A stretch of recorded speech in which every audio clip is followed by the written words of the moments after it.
بسم اللہ الرحمن الرحیم۔ شروع اللہ کے نام سے جو بڑا مہربان اور نہایت رحم کرنے والا ہے۔ محترم ناظرین، 10 محرم سن 61 ہجری جب امام عالی مقام حضرت امام حسین رضی اللہ تعالیٰ عنہ اور ان کے تمام ساتھیوں کو شہید کر دیا گیا اور ان کے سر تن سے جدا کر دیے گئے تو یزیدی فوج تمام اسیران کربلا اور تمام شہداء کے سرہائے مبارک کو لے کر کوفہ کے قریب پہنچے۔ 12 محرم کو تمام شہداء کے سرہائے مبارک اور سید الشہداء امام علی مقام کے سر مبارک کو نیزوں پر سوار کر کے تمام اسیران کربلا کے مختصر سے قافلے کے ساتھ دار امارات کوفہ کی طرف ایک لشکر کے ہاتھوں عبید اللہ ابن زیاد کے پاس بھیج دیا۔ عمر ابن سعد نے ہدایت کی کہ شہداء کے سرہائے مبارک آگے آگے ہوں اور ان کے پیچھے اسیران اہل بیت ہوں، اور اس حال میں میرے دار امارات کوفہ میں لائے جائیں۔ چنانچہ ایسا ہی کیا گیا۔ منزل بمنزل اسیران اہل بیت کا قافلہ کوفہ کی جانب بڑھ رہا تھا۔ آگے جا کر خولی بن یزید نے ساتھیوں کو قافلے کے ساتھ چھوڑ کر اپنی سواری کو تیز کر لیا۔ وہ جلد از جلد سر امام کو دربار یزید میں پیش کر کے انعام حاصل کرنا چاہتا تھا، کیونکہ امام علی مقام کا سر مبارک اس کے ہاتھ میں تھا، اس کے ہاتھ میں موجود نیزے کے اوپر چڑھایا ہوا تھا۔ خولی جب کوفہ میں داخل ہوا تو اس وقت رات ہو چکی تھی، اس لیے وہ ابن زیاد کو ملنے کی بجائے اپنے گھر آ گیا۔ سر مبارک اس نے نیزے سے اتار لیا تھا اور کپڑے میں باندھ رکھا تھا۔ گھر پہنچا تو بیوی نے پوچھا، کیا لائے ہو؟ اس بدبخت نے کہا، میں نے بہت بڑا کام کیا ہے، میں امام حسین رضی اللہ تعالیٰ عنہ کا سر کاٹ کر لایا ہوں، جس کا حکومت کی طرف سے اتنا انعام ملے گا کہ تم خوش ہو جاؤ گی۔ خولی بن یزید کی بیوی کا نام نوار تھا۔ جب اس نے سنا تو وہ رونے لگی۔ اس نے کہا، خدا تجھے آگ میں جلائے، تجھے غارت کرے، تو نے جنت کے سردار کا سر کاٹا ہے۔ نیک بخت بیوی نے سر اقدس کو پاکیزہ کپڑے میں لپیٹا، خوشبو لگائی اور سامنے رکھ کر روتی رہی۔ صبح ہوئی تو اس کی بیوی برقع لیے گھر سے باہر نکل گئی۔ خولی بن یزید نے امام حسین رضی اللہ تعالیٰ عنہ کا سر مبارک تشت میں رکھا اور پیش کر دیا۔ ابن زیاد کے ہاتھوں میں چھڑی تھی۔ اس نے چھڑی حضرت امام حسین رضی اللہ تعالیٰ عنہ کے لبوں پر ماری اور بولا، میں نے اس سے زیادہ خوبصورت چہرہ کبھی نہیں دیکھا۔ صحابی رسول حضرت زید بن ارقم بھی وہاں موجود تھے۔ انہوں نے کہا، ابن زیاد، ان لبوں سے چھڑی کو ہٹاؤ۔ میں نے رسول اللہ صلی اللہ علیہ وآلہ وسلم کو ان لبوں پر بوسہ دیتے ہوئے دیکھا ہے، اور میں نے رسول اللہ کو یہ بھی فرماتے ہوئے سنا ہے کہ جنت میں وہی شخص جا سکے گا جو میرے حسین سے محبت کرے گا۔ یہ سن کر ابن زیاد چلا اٹھا اور غصے میں بولا، اے بڈھے، اگر تو بوڑھا نہ ہوتا تو میں تجھے قتل کروا دیتا۔ اس کے بعد اسیران کربلا کا لٹا پھٹا قافلہ کوفہ پہنچ گیا۔ انہیں ابن زیاد کے دربار میں پیش کیا گیا تو ظالم نے امام زین العابدین کو دیکھ کر کہا، اس کو کیوں چھوڑ دیا؟ اس کو بھی قتل کر دو۔ سیدہ زینب نے سنا تو بولی، اے ظالم، کیا تو ایک بیمار کو بھی قتل کر دے گا؟ آؤ یہ حسرت بھی پوری کر لو۔ لاؤ تلواریں، پہلے ہم سب کو قتل کرو اور پھر اسے بھی قتل کر دینا۔ کچھ لوگوں نے مشورہ دیا کہ اس بچے کو قتل نہ کرو تو اچھا ہے۔ امام زین العابدین نے فرمایا، میں بیمار ضرور ہوں لیکن علی کا پوتا ہوں، میں تمہارے جلادوں کے ہاتھوں نہیں مروں گا، تمہیں مجھ سے مقابلہ کرنا ہوگا، پکڑو تلوار اور آؤ میرا مقابلہ کرو۔ یہ سن کر ابن زیاد گھبرا گیا۔ ناظرین، اس کے بعد عبید اللہ ابن زیاد نے اجلاس برخاست کرنے کا حکم دیا کہ ان اسیران اہل بیت کو جامع مسجد کوفہ کے کمروں میں سے ایک کمرے میں قید کر دیا جائے۔ چنانچہ انہیں اس کمرے میں لے جا کر بند کر دیا گیا۔ سر ہائے مبارک کو دوسرے کمرے میں قید رکھا گیا۔ اس کی وجہ یہ تھی کہ عبید اللہ ابن زیاد نے ایک قاصد کے ذریعے ایک خط دمشق کی طرف روانہ کیا۔ یہ واقعہ محرم کی 13ویں یا 14ویں تاریخ کو پیش آیا۔ ابن زیاد نے لکھا کہ اگر حکم ہو تو سر ہائے مبارکہ کو دمشق بھیج دیتا ہوں، اگر حکم ہو تو ان کو بھی بھیج دوں۔ کوفہ سے دمشق کا فاصلہ سینکڑوں میل تھا۔ محرم کی آخری تاریخوں میں یہ خط یزید کو ملا تو اس نے جوابی خط اسی قاصد کے ہاتھوں روانہ کیا۔ یزید نے لکھا کہ تمام سر ہائے مبارکہ اور اسیران کربلا کو میرے پاس بھیج دیا جائے۔ پھر وہ قاصد 16 دن کے بعد واپس کوفہ پہنچا اور پھر 3 دن کے بعد تمام قافلہ کو کوفہ سے دمشق روانہ کر دیا۔ ناظرین، اس قافلے کو زہر بن قیس کی نگرانی میں 50 دوسرے آدمیوں کی نگرانی میں روانہ کیا گیا۔ بعض مورخین کے مطابق اس وقت کوفہ سے دمشق تک 23 منزلیں تھیں، جبکہ کچھ نے 44 منزلیں بھی لکھی ہیں۔ ان منزلوں سے مراد یہ نہیں ہے کہ قافلے نے یہاں رات کا قیام کیا تھا، بلکہ یہ منزلیں کوفہ سے دمشق کے راستے میں آتی ہیں اور یہاں سے قافلے کا گزر ہوا تھا۔ اہل بیت کا یہ قافلہ سیدھے راستے سے دمشق نہیں لے جایا گیا تھا، بلکہ بڑی پھیر کی گزرگاہوں کا طویل راستہ اختیار کیا گیا جو 800 میل تک کا فاصلہ ہو سکتا ہے۔ اس کی وجہ یہ تھی کہ راستے میں لوگ سر ہائے مبارکہ کو دیکھ کر مشتعل نہ ہو جائیں۔ لیکن پھر بھی بعض مقامات پر جب لوگوں کو یہ معلوم ہوا تو بہت سے مقامات جن میں کنسرین اور سیبور شامل ہیں وہاں شدید مزاحمت ہوئی، اور ان مقامات پر یزیدی مسلمانوں سے جنگ کرتے ہوئے اور مزاحمت سے بچتے بچاتے دمشق کی جانب چلتے رہے۔ یزید کے نمک خوار جب کوئی بھی پڑاؤ آتا تو امام حسین رضی اللہ تعالیٰ عنہ کے سر اقدس کو نیزے پر چڑھا کر پھراتے تھے۔ ایک پڑاؤ پر ایک عیسائی راہب نے پوچھا، یہ کس کا سر ہے؟ تو یزیدیوں نے کہا کہ یہ امام حسین رضی اللہ تعالیٰ عنہ کا سر مبارک ہے۔ راہب نے کہا، تم بہت برے لوگ ہو، کیا تم ایک رات کے لیے یہ سر مجھے دے سکتے ہو؟ اس کے عوض میں تمہیں 10,000 اشرفیاں دینے کو تیار ہوں۔ یزیدی لالچی کتوں کی طرح اس پر آمادہ ہو گئے ہیں۔ عیسائی راہب نے سر انور کو لے کر پاک صاف کپڑے میں لپیٹا اور ساری رات روتا رہا۔ صبح ہوئی تو دل کی دنیا بدل چکی تھی۔ اس نے امام زین العابدین کے ہاتھ پر اسلام قبول کیا اور یزیدیوں کو 10,000 اشرفیاں دے دی اور گرجا گھر کو چھوڑ کر تمام عمر خدمت اہل بیت میں گزار دی۔ دوسرے پڑاؤ پر یزیدی ان اشرفیوں کو تقسیم کرنے لگے تو وہ مٹی کی ٹھیکریاں بن چکی تھیں۔ ناظرین، جب یہ قافلہ نجران پہنچا تو ایک یحییٰ نامی یہودی ملا۔ سر حسین نیزے پر دیکھا تو پوچھا، یہ کون ہے اور اسے کہاں سے لائے ہو؟ تو یزیدیوں نے تمام احوال سنایا تو یہودی بولا، تمہیں اس فخر سے واقعہ بیان کرتے ہوئے شرم آنی چاہیے، تم بے غیرت ہو، تم اہل اسلام ہو کر بھی آل رسول صلی اللہ علیہ وآلہ وسلم کو شہید کرتے ہو، تمہارا حشر بہت برا ہوگا۔ یزیدی یہ سن کر بھڑک اٹھے۔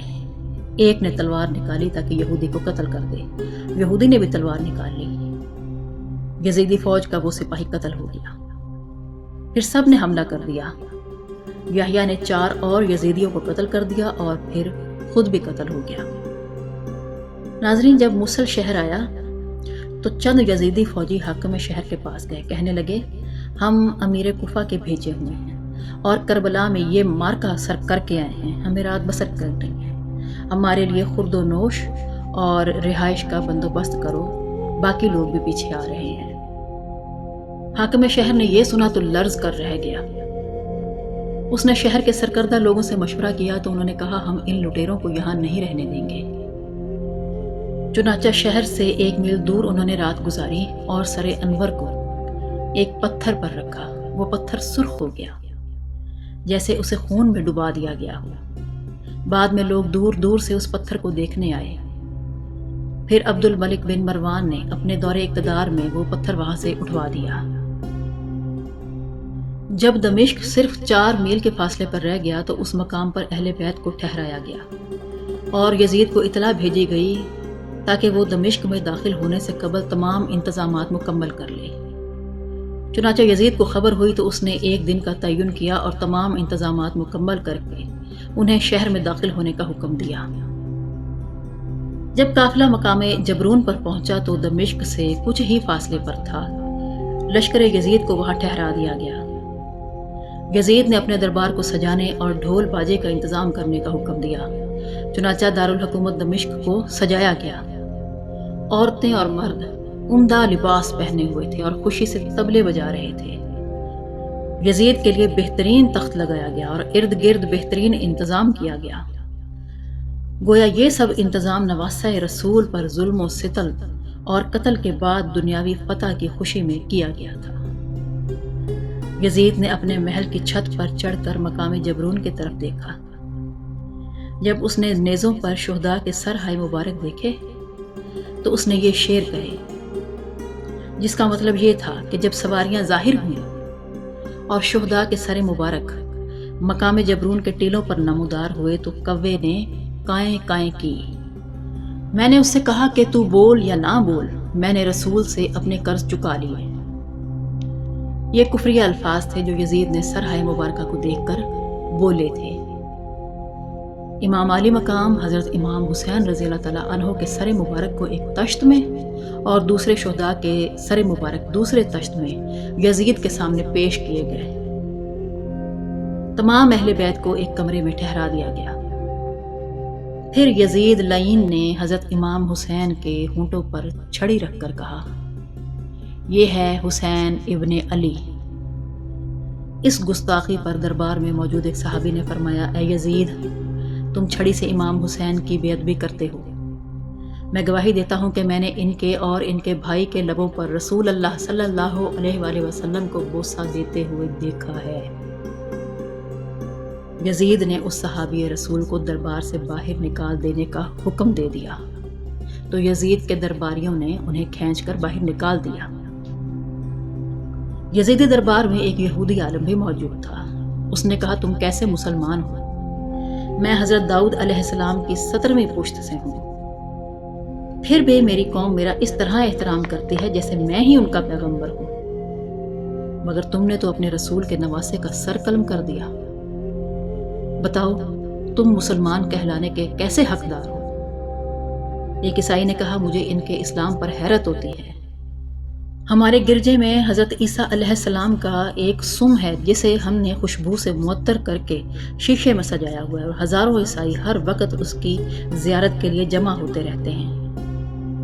انہیں اس پیغمبر کی امت کہلانے کا کیا حق ہے جس نے نواسے کو شہید کر دیا؟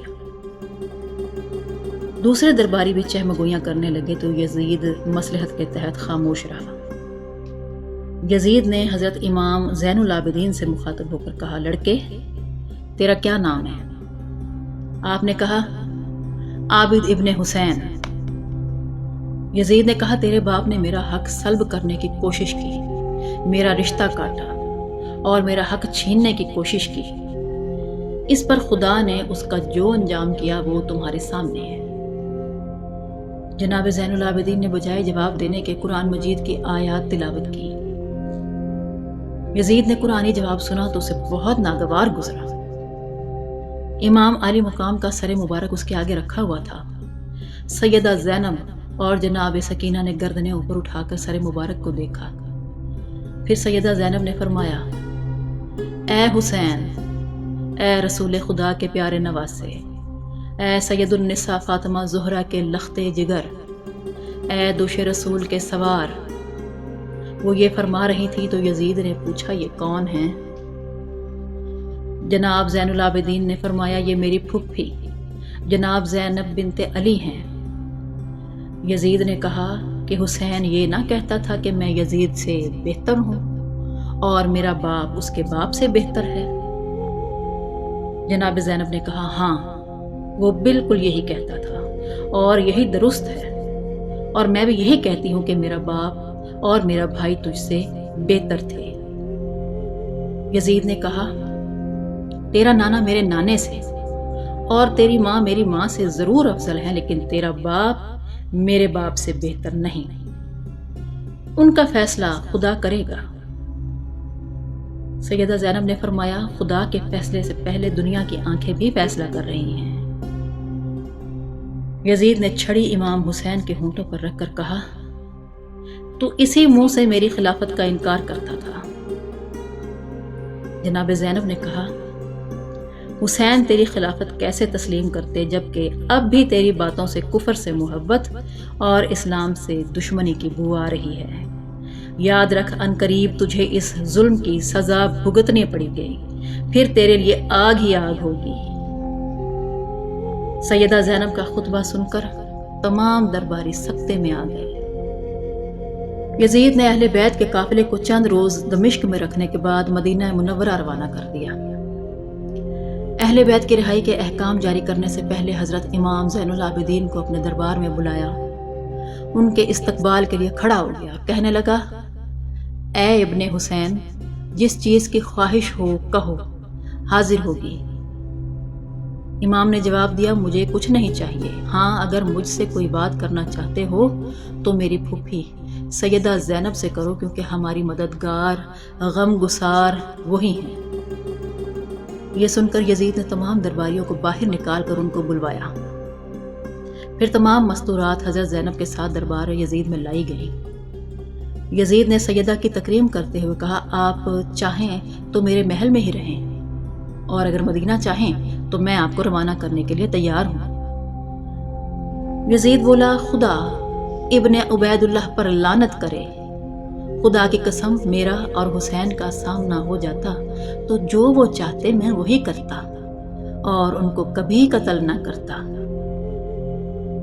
جو کچھ ہونا تھا وہ ہو گیا، خدا کو یہی منظور تھا، اب جیسا آپ چاہتی ہیں حکم دے میں ویسا ہی کروں گا۔ ناظرین، یزید کے یہ کلمات منافقانہ تھے اور وہ انہی کلمات کے پیچھے چھپ کر حساب برابر کرنا چاہتا تھا۔ سیدہ زینب نے یہ کلمات سن کر ایک آہ بھری اور فرمایا اب ان باتوں کا ہم پر کیا اثر ہو سکتا ہے جن کی آنکھوں کے سامنے کربلا کا قیامت خیز منظر ہے۔ اے یزید، اب تو میں چاہتی ہوں کہ مدینہ طیبہ میں نانا کے روضہ اقدس پر حاضری دوں اور مدینہ جانے سے پہلے کربلا جاؤں اور پھر مدینہ منورہ جاؤں۔ اس کے بعد یزید نے اسیران کربلا کی رہائی کا حکم دیا اور حضرت نعمان بن بشیر کو حکم دیا کہ آپ اپنی نگرانی میں انہیں بحفاظت مدینہ پہنچائیں۔ یزید نے سواریوں کا انتظام کیا۔ جب تمام انتظامات مکمل ہو گئے تو صبح قافلے کی روانگی کے وقت یزید نے کچھ مال و متاع حاضر کیا تو سیدہ زینب نے فرمایا ہرگز نہیں، خدا کی قسم ایسا نہیں ہو سکتا کہ میرا بھائی قتل ہو اور اس کے اہل بیت قتل ہوں اور اس کے عوض ہم مال قبول کریں، ایسا کبھی نہیں ہو سکتا۔ پھر قافلہ روانہ ہونے لگا اور یزید کچھ قدم ساتھ چلا تو ایک قصائی بھیڑوں کو ذبح کرنے سے پہلے پانی پلا رہا تھا۔ یہ دیکھ کر سیدہ زینب نے بے تاب ہو کر یزید سے فرمایا دیکھ، قصائی بھی بھیڑوں کو پانی پلا کر ذبح کرتا ہے اور میرے بھائی کو اتنا بھی نہیں سمجھا گیا۔ منافق یزید نے پھر کہا خدا ابن زیاد پر لعنت کرے۔ قافلہ اہل بیت روانہ ہوا۔